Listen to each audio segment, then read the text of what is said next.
지난주도 많이 더웠는데 돌아가신 분이 한 분도 없어서 감사할 따름입니다. 웃을 일이 아닌데요.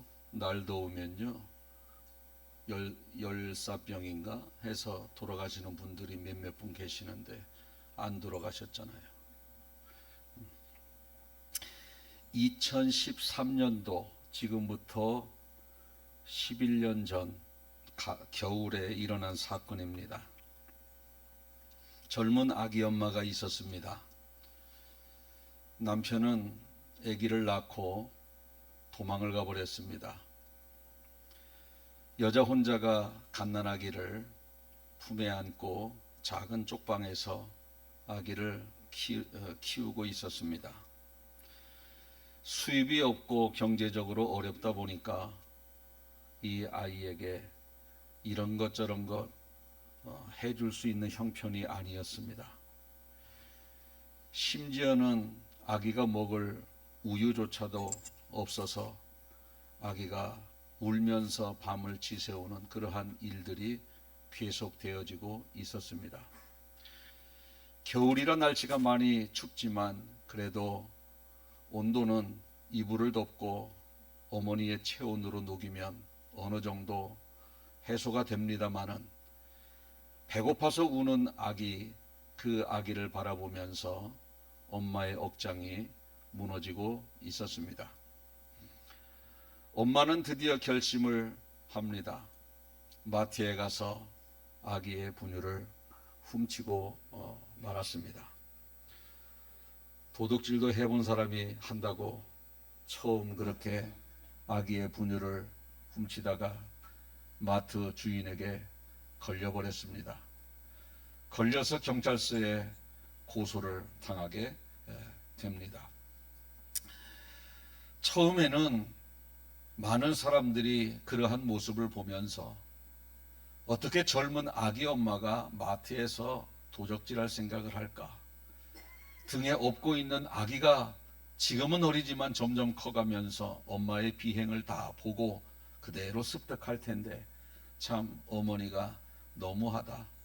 어떻게 자식 보는 을 뒤에 얹고 마트에 가서 저런 절도를 할 수 있을까? 이런 생각을 하면서 다 젊은 애기 엄마를 비난했습니다. 경찰서에서 조사를 받으면서 그 애기 엄마가 우유를 훔칠 수밖에 없었던 그러한 상황이 기록이 되어지면서 이제 비난의 화살이 마트 주인에게 향하게 합니다. 엄마에게 향했던 모든 비난의 화살이 마트 주인에게, 저 정도면 아무리 절도를 했다 할지라도 우유를 주면서 그냥 돌려보내야지, 어떻게 저런 상황에서 그렇게 잘못했다고 경찰서에 고소를 할 수 있을까, 이렇게 하면서 비난이 마트 사장에게 돌아가게 됩니다. 그 사건이 알려지면서 수많은 사람들이 모금 운동을 시작합니다. 저 애기 엄마를 돕자. 기름값을 대주고 분유값, 기저귀값 대주자 하면서 모금 운동이 벌어지면서 풍성하게 모금이 거치고 또 어느 우유 회사에서는 저 아이가 다 자라기까지 우유를 무료로 대겠다. 또 어느 재벌가는 나타나서 대학교까지 등록금을 대주겠다, 책임지겠다. 그리고 저 아이와 엄마가 생활할 수 있도록 기본적인 생활비를 다 대주겠다. 이러한 사람도 나오게 됩니다. 여러분, 처음에 눈으로 바라볼 때는 잘못입니다. 애기 엄마가 애기를 등에 업고 마트에 가서 우유를 훔친다는 그 자체는 물론 잘못입니다만은 그 이면을 살펴보니까 그 사람은 잘못한 것이 아니라 그럴 수밖에 없었구나 하면서 그 여인에게 물질도 모금이 되어져 있고 분유도 그냥, 기저귀도 그냥 주겠다, 대학까지 등록금을 대주겠다라고 하는 이러한 일들이 일어나게 됩니다. 이면을 살피게 되면 모든 사람을 품을 수 있다가 오늘 제목입니다. 눈으로 보이는 것만 바라보면 비난받을 사람이 참 많이 있습니다. 그러나 그 비난받는 사람이 그 행동의 이면을 살펴보면 오히려 비난한 내가 부끄러울 정도로 이러한 수치감이 드는 일이 우리도 모르는 사이에 많이 전개가 되어진다라고 하는 겁니다. 오늘 본문에는 결혼을 5번 한 여자가 등장을 합니다. 여러분, 여자가 결혼을 5번 했다. 여러분들은 그 여자를 바라볼 때 어떤 생각이 듭니까? 아마 대부분 부정적으로 그 여자에 대해서 비난의 화살을 돌릴 것입니다. 그런데 그 5번을 할 수밖에 없는 여자의 상황과 그 시대의 배경을 알다 보면 오히려 그 여자를 비난하는 것이 아니라 불쌍히 여겨지게 된다는 것이죠.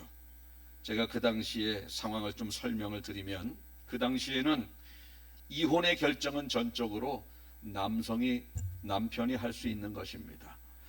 여자가 이혼을 하고 싶어도 남자가 안 된다 그러면 못하는 것이고, 여자가 이혼을 안 하고 싶어도 남편이 너 나가라 그러면 나가야 되는 것이고, 전적으로 이혼의 결정은 남편에게 달려져 있다는 겁니다. 남자가 여자랑 하루하루 살다 보면 때로는 그만 살고 싶을 때가 있습니다. 그럴 때 그 상황에서는 살다가 살기 싫으면 권태기가 돌아오면 당신 나가시오 이러면 여자는 아무런 이러한 보상도 받지 못하고 나가야 하는 그러한 상황입니다. 만약에 여자가 내가 뭐 잘못했다고 나를 나가라 그럽니까? 내가 당신에게 뭘 잘못했다고 나를 내쫓습니까? 이렇게 반항을 할 수도 없어요. 왜 반항을 할 수 없느냐 하면, 반항을 하면은요 이혼 증서를 써주지 않고 내쫓아 버립니다. 반항을 하지 않으면 이혼 증서라도 써주고 내쫓습니다. 이게 무슨 차이냐? 이혼 증서가 있으면 다른 남자와 다시 재혼을 할 수 있습니다. 그러나 이혼 증서가 없으면 재혼을 하고 싶어도 못하는 거예요. 이러한 상황 속에서 여자는 이혼 증서라도 받고 가기 위해서 남자의 부당한 그러한 나가라고 하는 그러한 모습 앞에서 철저하게 아무런 소리도 못하고 그냥 그 상황을, 현실을 그대로 받아들일 수밖에 없는 그러한 일이 될 수밖에 없다는 것이죠. 그래서 이혼할 때는 이혼 증서, 억울한 일이 발생되니까 신명기 24장 1절에 보면 여자에게 이혼할 때에 이혼 증서를 꼭 써주라고 언급하고 있습니다. 사람이 아내를 맞이하여 데려온 후에 그에게 수치되는 일이 있음을 발견하고 그를 기뻐하지 아니하면 이혼 증서를 써서 그의 손에 주고 그를 자기 집에 내보낼 것이요 라고 언급하고 있는 겁니다. 남편의 감정에 따라서 아내를 버리는 일이 있으니 이혼 증서를 써주라는 겁니다. 자, 아마 이런 이야기를 들으면서 여자가 결혼을 5번 해? 한 번, 2번 하고 이제 그놈이다 라고 생각이 되어지면 앞으로 그냥 살면 되지, 혼자 뭘 그렇게 계속해서 5번까지나 이렇게 채우나. 우리 시대에는 그게 맞아요. 그러나 그 지역의 시대에는요 남존여비의 사상이 여자를 굉장히 정말 인정을 받지 못하는 그러한 시대였습니다. 여자는 숫자에도 들어가지 않습니다. 여자 스스로 경제적인 활동을 할 수가 없어요. 남편 없는 여자는요 경제활동도 못해, 어디 시집도 못 가, 그냥 굶어 죽는 거예요. 그래서 굶어 죽지 않으려고 해도 다른 남자랑 결혼을 해야 하는 그러한 상황입니다. 그러니까 이 여자는 시집을 5번이나 이리 쫓기고 저리 쫓기면서 갈 수밖에 없는 상황입니다. 여러분, 헤어질 때는요 좋아서 헤어지는 경우 있나요? 좋으면 헤어지지 않죠. 헤어지는 과정 속에서 얼마나 그러한 결단이 서기까지는 서로 마음에 상처 주고 힘들고 절망적인 상황 속에서 결정하는 것 아니겠습니까? 그렇게 남자에게 버림을 받고 절망과 상처를 몇 번이나 받았다고요? 5번 받는 거예요. 5번 받는 겁니다. 이 여인은 마음의 아픔과 상처로 얼룩져 있습니다. 한 번도 아니고 5번이나. 누군가가 자신을 바라볼 때 저 여자 결혼 5번 한 여자, 이런 비난의 화살이 들리는 것 같습니다. 그래서 우물을 기르러 우물가로 갈 때도 남들 다 아침 저녁, 그 뜨거우면, 여러분 뜨거운 날에 일해요? 아침 저녁으로만 일하고 낮에는 쉬어요? 신장로님, 네? 어려운가 봐. 임 권사님, 낮에는 쉬어요. 왜? 데워 죽을까 봐. 아침 저녁으로만 일하고 낮에 뜨거울 때는요 일하지 않습니다. 여기 더 뜨거워요. 우물물을 기를 때는 새벽하고 저녁에 우물물을 기고 낮에는 우물 기르는 사람이 없어요. 그런데 이 여인은 누가 볼까 봐 창피하니까 낮 12시에 우물을 기르러 가는 겁니다. 성경에는 6시지만 한국 시간으로 낮 12시예요. 그때 예수님을 만나는 거예요. 예수님을 만나고 보니 결혼을 5번 한 여자가 우물을 기르러 온 겁니다. 보통 사람 같으면 저 여자 결혼 5번 한 여자하고 외면하고 말 텐데, 우리 예수님은 그 눈으로 바라보고 그 사람에게 접근하는, 그 사람을 평가하는 것이 아니라 그 사람의 이면을 볼 수 있는 그러한 예수님의 성숙함이 있었더라는 거죠.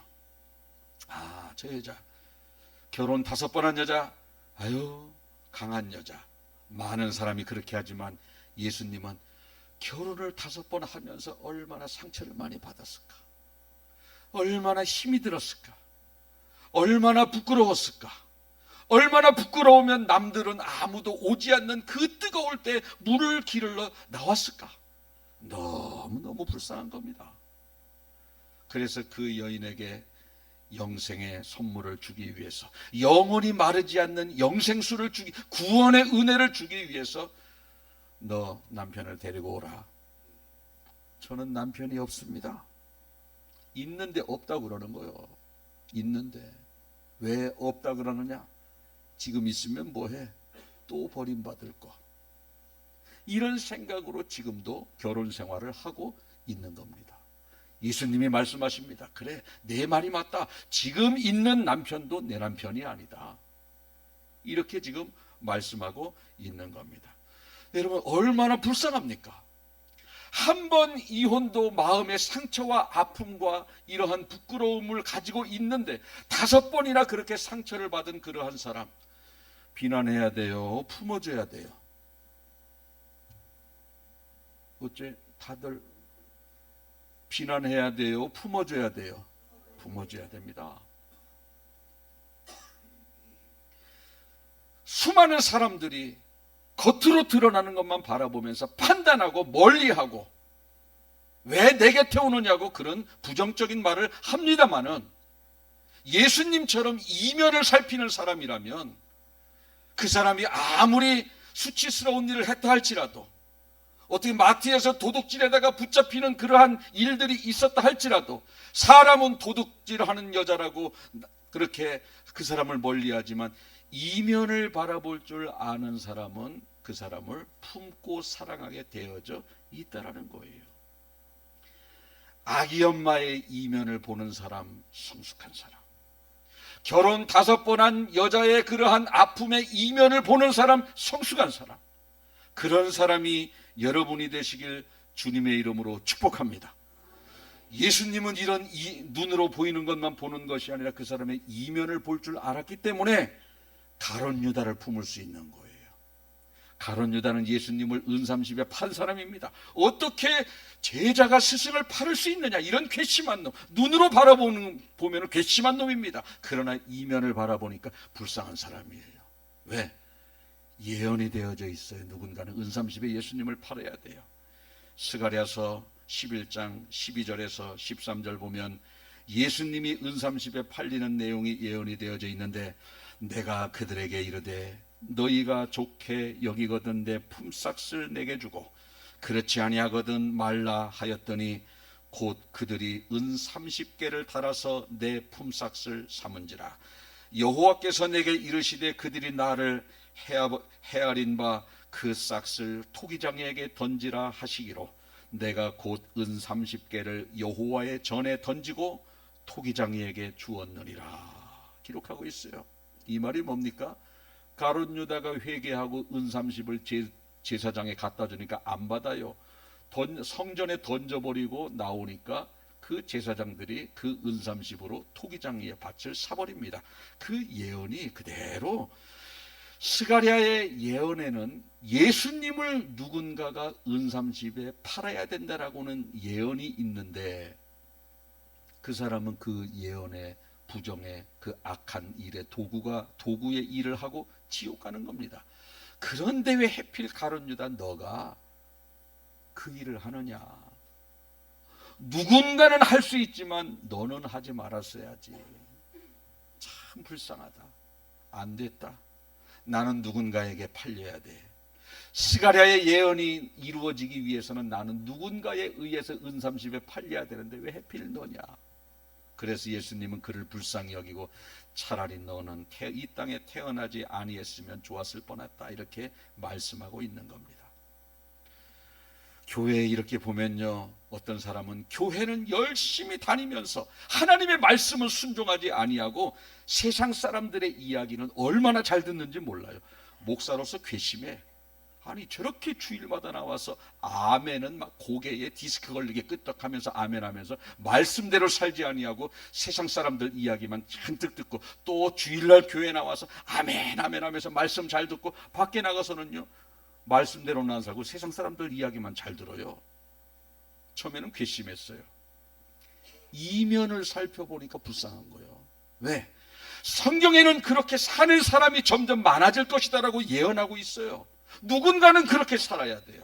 디모데후서 4장 3절에서 4절 보니까 때가 이르리니 사람이 바른 교훈을 받지 아니하며 귀가 가리워서 자기의 사욕을 따를 스승을 많이 두고 또 그 귀를 진리에서 돌이켜 허탄한 이야기를 따르리라 이렇게 말씀하고 있는 겁니다.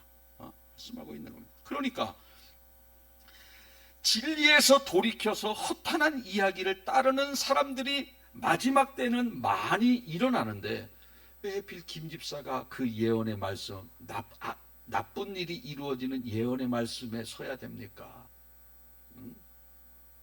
나를 위해서 밥도 사주고 목사님 고맙습니다 하고 얼마나 정성껏 나를 서 왜 하필 집사님이 이 대열에 서야 됩니까? 이런 것을 생각하니 허탄한 신하 말씀을 순종하지 아니하고 허탄한 신하를 따르는 그가 얼마나 불쌍합니까?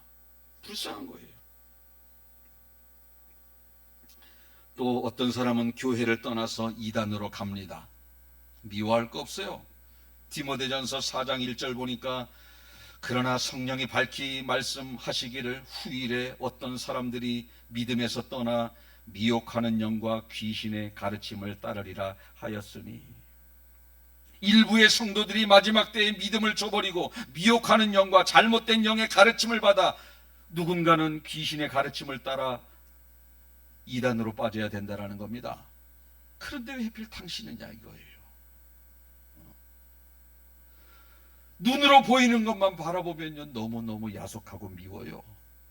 그런데 누군가는 그 일을 해야지 이 말씀이 이루어지는, 하나님의 말씀은 1.1획도 변함없이 다 이루어지는 겁니다. 좋은 것도 이루어지고 부정적인 것도 이루어지는데 왜 부정적인 것이 이루어지는 그 일에 당신이 거기에 주인공이 되느냐? 너무너무 불쌍한 거예요. 이면을 보면 불쌍한 거예요. 이면을 보면 불쌍한 겁니다. 예수님이 재림하실 마지막 때는 거짓 선지자도 많이 일어나고 불법이 난무하고 사랑이 식어진다고 했습니다. 마태복음 24장 10절에서 12절 그때에 많은 사람이 실족하게 되어 서로 잡아주고 서로 미워하겠으며 거짓 선지자가 많이 일어나 많은 사람을 미혹하게 하겠으며 불법이 성함으로 많은 사람의 사랑이 식어지리라. 마지막 때 분명히 말씀하고 있어요. 거짓 선지자가 많이 일어난다. 목회자의 탈선 점점점 많이 일어날 겁니다. 목회자의 탈선, 성적인 탈선, 물질적인 탈선, 권세욕, 명예욕, 이런 것이 점점 늘어나는 겁니다. 하나님이 없어요. 자기가 하나님처럼 군림하는 그러한 일들이 점점 많아질 겁니다. 그런데 왜 하필 이 예언의 말씀, 거짓 선지자가 많이 일어난다고 했는데 왜 목사님이 거짓 선지자가 되어야 합니까? 나를 위해서 기도해주고, 나를 위해서 위로해주고, 나를 위해서 생명의 말씀을 매주마다 전해주신 왜 우리 목사님이 거짓 선지자가 되어야 합니까? 목회자의 탈선, 눈으로 바라보면 물론 비판받아 정죄받아야 되지만 이 예언의 말씀이 이루어지기 위해서는 누군가가 거짓 선지자가 되어져야, 왜 우리 교회 목사님이 거짓 선지자가 되어져야 됩니까? 불쌍해요. 불법이 성하고 교회마다 불법이 난무하는 교회, 불법으로 모든 일을, 당회를, 노회 일을 처리하는 그런 것 바라고 불쌍한 거예요. 그 다음에 사랑이 식어진다고 했습니다. 미워하는 일들이 많아진다는 거거든요. 교회 안에 사랑이 식어져서 서로 미워합니다. 집안에서 형제들끼리 미워하고, 부부끼리 미워하고, 회사에서 동료끼리 미워하고, 이러한 일들이 마지막에 일어난다는 거예요. 그런데 왜 김 집사를 통해서, 최 권사를 통해서, 박 권사를 통해서 이런 일이 일어나야 합니까? 왜 우리 교회 성도들을 통해서 이런 예언의 말씀이 이루어져야, 다른 교회 성도들을 통해서 누군가는 이루어져야 돼요. 그런데 왜 우리 교회 누구냐는 겁니다. 이걸 바라보면서 서로 사랑하지 아니하고 미워하고 불법을 행하는 사람을 보면 불쌍하지 않습니까? 누군가는 해야 되는데 왜 당신이냐는 겁니다.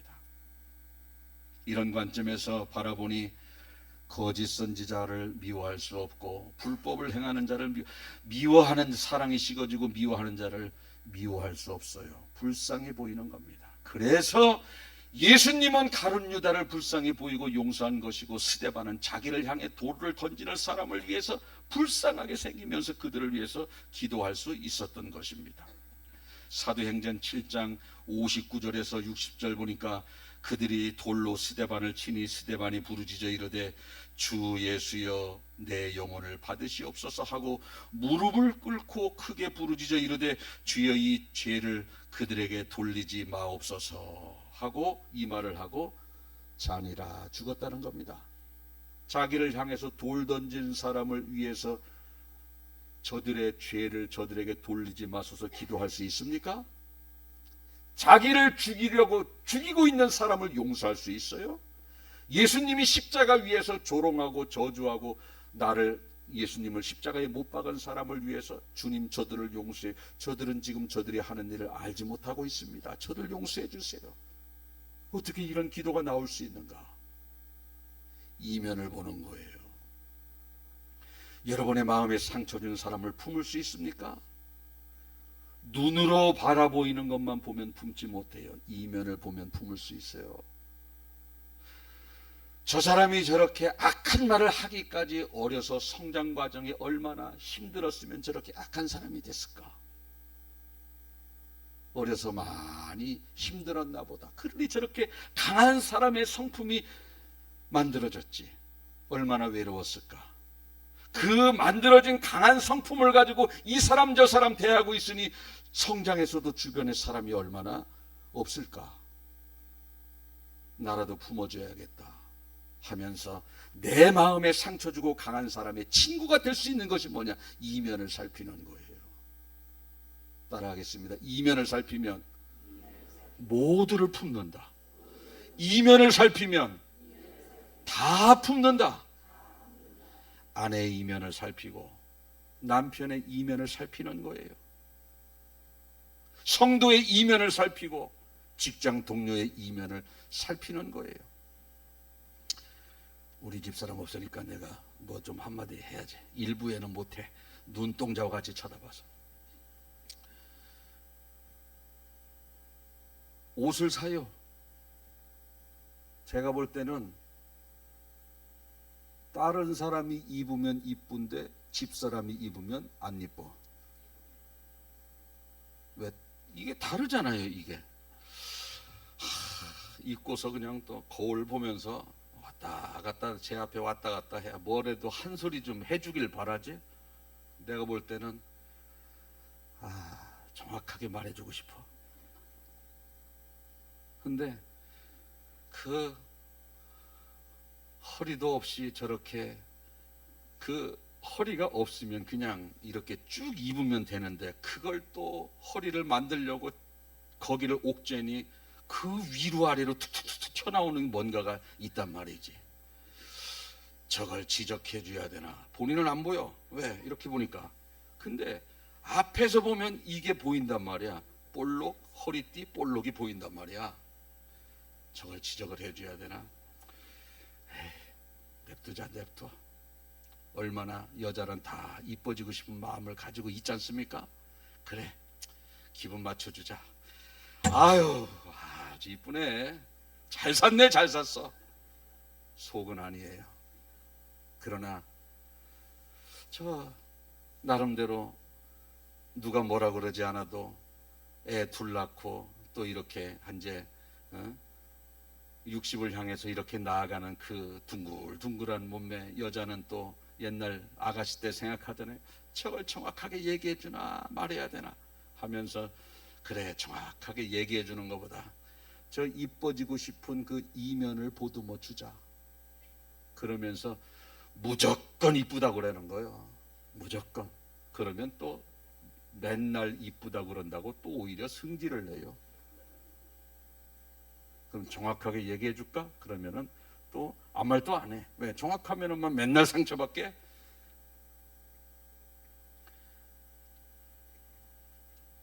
교회 안에 성격이 불같은 사람이 있고 온유한 사람이 있어요. 불같은 사람이 불쌍하게 보여야 돼요. 불같은 사람이. 욕심을 많이 내는 사람이 있고 너그러운 사람이 있어요. 욕심을 많이 내는 사람이 얄밉지만 이면을 살펴보면 엄청나게 과거가 힘들었던 그런 사람들입니다. 여러분, 이제부터 우리는 이면을 살펴야 됩니다. 누군가가 나에게 짜증스러운 말을 합니까? 그것만 바라보지 말고, 저 사람 경제적으로 힘이 많이 들지, 몸도 많이 아프지, 자식이 속을 썩이지, 그래, 그러니 짜증낼 수밖에 없지. 이면을 살피다 보니 내가 품어줄 수 있는 겁니다. 이면을 살피지 아니하고 짜증내는 것만 바라보면 절대 품지 못해요. 평소에는 잘하다가 오늘 세게 나와요. 그 세게 나오는 것만 바라보지 말고 그 사람하고 적대시하고 담쌓고 살고 그러지 말고, 아침에 힘든 일이 있었나? 지난 한 주간에 속상한 일이 있었나? 왜 그렇게 이면을 살피지 못할까? 우리 예수님은 자기를 은삼집에 팔아먹는 제자의 이면까지 살피고, 스데반은 자기를 향해서 돌을 던진 사람의 이면까지 살펴서 그를 위해서 기도하는 성숙함이 있었는데, 우리 이면을 살핀다면 우리도 스데반처럼 예수님처럼 모든 사람을 품을 수 있는 성숙한 인격이 되지 않겠습니까? 마지막으로 영상 하나 보고 우리가 말씀을 마치겠습니다.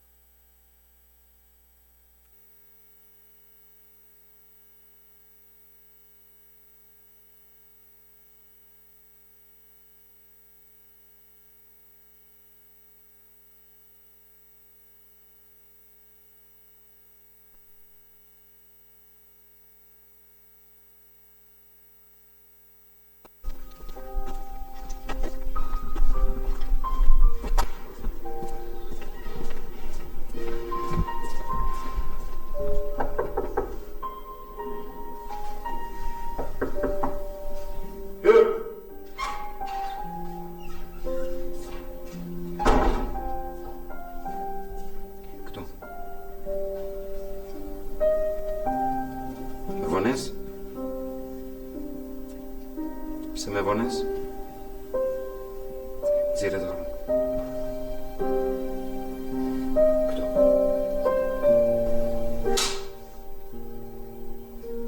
شكرا هذا ما سافر سريد ما كتسي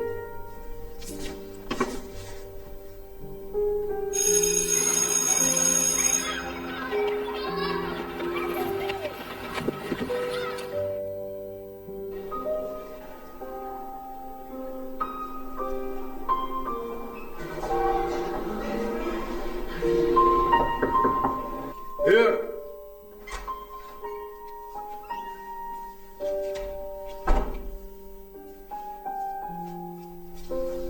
Praat met Ronnes.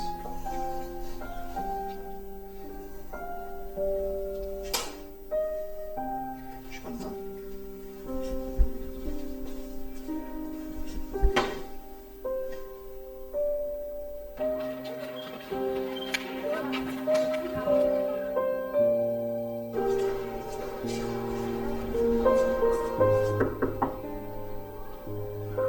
Hier!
어린아이는 지각했다고 매를 맞았습니다.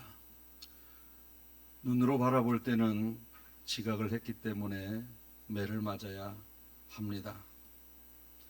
하지만 이면을 알고 보니 오히려 선생님이 매를 맞아야 했습니다.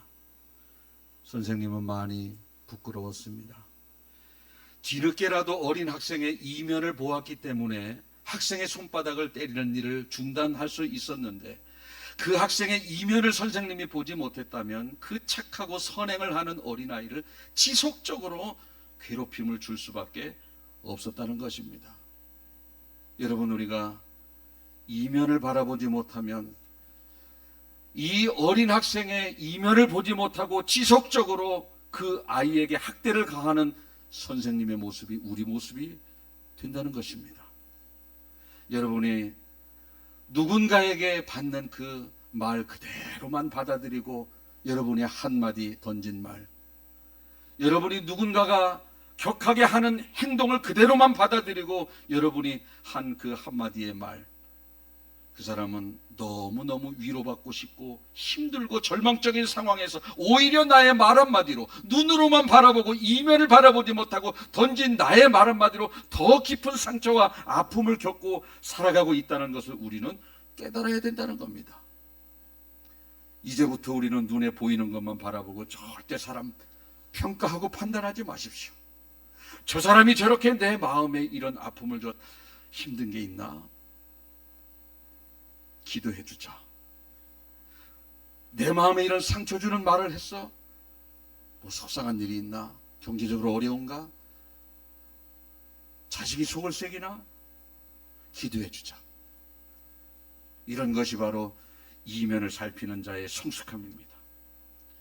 이제 우리는 앞으로는 오늘 이 말씀을 듣는 순간부터 선한 사람, 절망적인 사람을 정죄하고 그를 더 깊은 수렁으로 몰아넣는 일을 나도 모르게 하고 있었으니 이제 그 일을 중단하시고 저 여러분은 절망적인 사람을 건져주는 그러한 일, 머리로는 알지만 이면을 바라보지 못하면 절대 불가능합니다. 이면을 바라보는 성숙함이 오늘부터 여러분들 가운데 가득히 넘쳐나기를 주님의 이름으로 축복합니다. 기도하겠습니다. 살아계신 하나님 감사합니다. 오늘도 우리에게 귀한 깨달음을 주셔서 눈으로 바라보이는 것만 바라보고 그 사람을 판단하고 정죄하는 것이 아니라 이면을 바라봐야 한다고 오늘 하나님의 말씀을 통해서 깨달음을 주신 주님 고맙고 감사합니다. 눈으로 바라볼 때는 어린아이가 지각했기 때문에 선생님에게 맞아야 되지만 이면을 살펴보니 오히려 그 아이를 깊이 있게 헤아리지 못한 선생님이 매를 맞아야 했습니다. 마트에서 우유를 훔친 아기 엄마를 바라보면 아기 엄마가 나쁜 사람이지만 아기 엄마의 이면을 살펴보니 아기 엄마를 고발한 마트 주인이 나쁜 사람이었습니다. 결혼 5번 한 여자를 보면 그 여자는 비난받아 마땅한 그런 사람이지만 결혼을 5번이나 할 수밖에 없는 상황을 알고 그 여자를 바라보니 오히려 그 여자는 내가 품어줘야 될 사람이고 불쌍한 사람이었습니다. 이제 우리는 이면을 바라보고 성도를 대하는 그러한 성숙함이 우리 가운데 있게 하여 주시옵소서. 우리는 이제 가룟 유다가 불쌍해 보여야 되고 거짓 선지자가 불쌍해 보여야 되고 불법을 행하는 사람이 불쌍해 보여야 되고 사랑이 없고 미움으로 가득한 사람이 불쌍해 보여야 할 줄로 믿습니다. 이단에 빠진 사람이 불쌍해 보여야 되고 하나님의 말씀에 순종하지 아니하고 세상에 미혹받아 세상에 순종하며 살아가는 사람이 불쌍해 보이는 저희들이 되게 하여 주시옵소서. 누군가는 하나님의 예언의 말씀이 이루어지기 위해서 그 일을 해야 되는데 왜 내 가족이고 내 교인이고 나를 사랑해 주었던 그런 사람입니까? 이제부터 그를 위해서 불쌍히 여기는 저희들이 되게 하여 주시옵소서. 그래서 우리는 모든 사람 미워하는 사람은 내 생에 단 한 사람도 없고 모두 품어올 사람밖에 없고 모든 사람을 중보해 줘야 될 사람밖에 없다는 것을 깨달아 알게 도와주셔서 천국 가는 그날까지 절망에 처해 있는 사람을 위로하는 성숙한 도구가 되게 하여 주시옵소서. 감사드리며 예수님 거룩하신 이름으로 기도하옵나이다. 아멘.